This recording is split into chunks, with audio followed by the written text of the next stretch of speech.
The Little Friends and the Big Hill.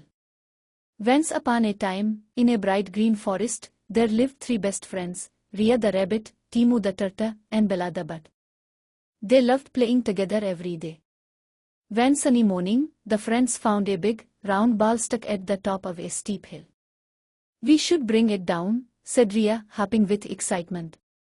Ria tried first. She pushed the ball with all her strength, but it didn't move. Then Timo tried. He pushed slowly and carefully. But the ball stayed still. Bela flew around the hill, looking far away, but couldn't do it alone. They felt a little sad. Then Timo smiled and said, "What if we work together?" Ria pushed from one side. Timo pushed from the other. Bela flew above and guided them, saying, "A little left. Now right. Push, push, push." Suddenly, boom! The ball rolled down the hill, and all three friends cheered with joy.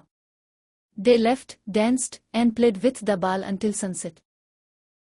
That day, they learned something very important. Friendship is stronger when we help each other.